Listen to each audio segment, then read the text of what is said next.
इस वीडियो में हम पढ़ेंगे ट्रिग्नोमेट्रिक फंक्शंस। देखो, ट्रिग्नोमेट्रिक फंक्शंस में हम लोग पढ़ेंगे ट्राइंगल के एंगल्स के बारे में, उसके साइड्स के बारे में, कौन सा एंगल कितने डिग्री का है, डिग्री मेजर में, रेडियन मेजर में। इसमें हम क्लास 11 का टॉपिक कवर करेंगे। क्लास 11 का जितना भी पोर्शन है हमारे पास, हम पूरा कवर करेंगे इसमें। तो पहले जानते हैं एंगल्स क्या होता है।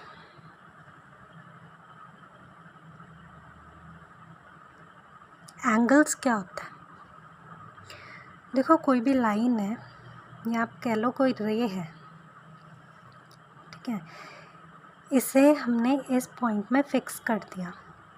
जिस पॉइंट में फिक्स कर दिया इसे हम कहेंगे वर्टेक्स।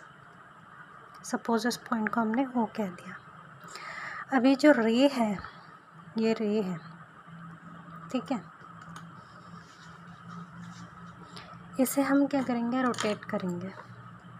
इसे हम इस तरह से रोटेट कर सकते हैं, ये यहाँ पर भी रोटेट कर सकते हैं, यहाँ पर भी। जब ये इस डायरेक्शन में रोटेट हो रहा है तो एंगल इस तरह से बनेगा, इस तरह से। और इसे हम इस तरफ भी रोटेट कर सकते हैं, नीचे की तरफ। तो एंगल इसमें इस तरह से बनेगा।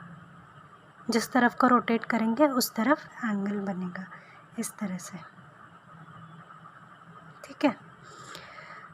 तो अब दो तरह के रोटेशन हम कर सकते हैं ना। इस पॉइंट को फिक्स करके इस रे में हम दो तरह के रोटेशन कर सकते हैं।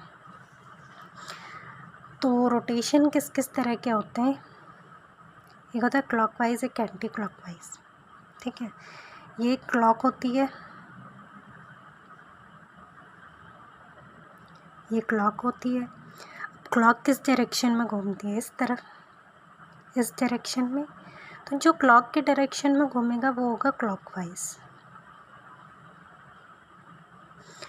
और जो क्लॉक के ऑपोजिट डायरेक्शन में घूमेगा वो होगा एंटी क्लॉकवाइज। 12, 3, 6। जो इस डायरेक्शन में घूमेगा यानी कि क्लॉक के ऑपोजिट, वो होगी हमारी एंटी क्लॉकवाइज डायरेक्शन, ठीक। तो एंटी क्लॉकवाइज एंगल को हम लोग पॉजिटिव लेते हैं और क्लॉकवाइज एंगल को हम लोग नेगेटिव लेते हैं। तो अब हमें देखना है कौन सी रे हमें दे रखी है, उसमें किस तरफ। सपोज ये है, अगर इसमें ये एंगल दे रखा है इस तरह से, तो ये हो गया एंटी क्लॉकवाइज, और इसका जो भी एंगल आएगा वो हम पॉजिटिव लेंगे, ठीक है। अब अगर ये रे है और इस रे को हमने इस डायरेक्शन में रोटेट किया, तो इसका एंगल इस तरफ आएगा। ये कैसा है? क्लॉकवाइज। तो इसका एंगल हम लोग नेगेटिव लेंगे। तो ये बेसिक है, एंगल्स का कॉन्सेप्ट है। ये आपको ज़रूरी पता होना चाहिए कि किस तरफ हम एंगल नेगेटिव लेंगे, किस तरफ हम पॉजिटिव लेंगे। अब हम आते हैं डिग्री मेजर पे। आप लोगों ने पहले पढ़ा होगा डिग्री मेजर। एंगल को जनरली हमने डिग्री में ही मेजर किया होगा। जैसे हमें कुछ बेसिक एंगल्स पता है कि हम जैसे कंस्ट्रक्शन से करते थे, यहाँ से कट करेंगे, फिर यहाँ से कट करेंगे, इस पॉइंट को फिक्स करके, तो ये कुछ 60 डिग्री का एंगल बनता था। ये था कंस्ट्रक्शन से। हम लोग डी की हेल्प से भी बना सकते हैं। ये था 90 डिग्री का एंगल।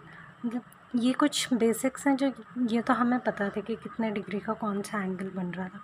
और जनरली हम लोग मेजर करते थे एंगल्स को एंटी क्लॉकवाइज डायरेक्शन में, ठीक।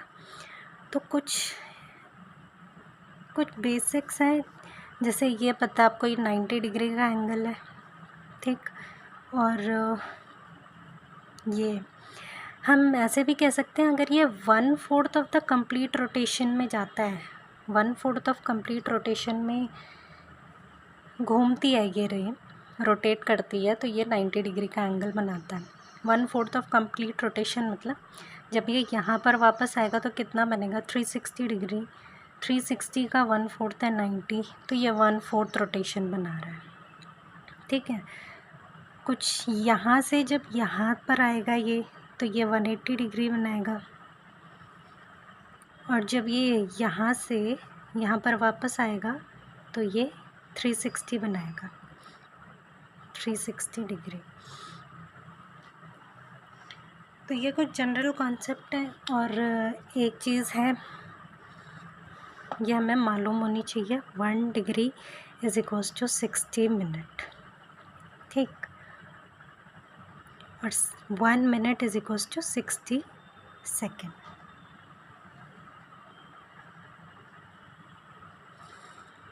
तो ये जो एंगल्स थे इन्हें हम लोग एंटी क्लॉकवाइज डायरेक्शन में लेते थे।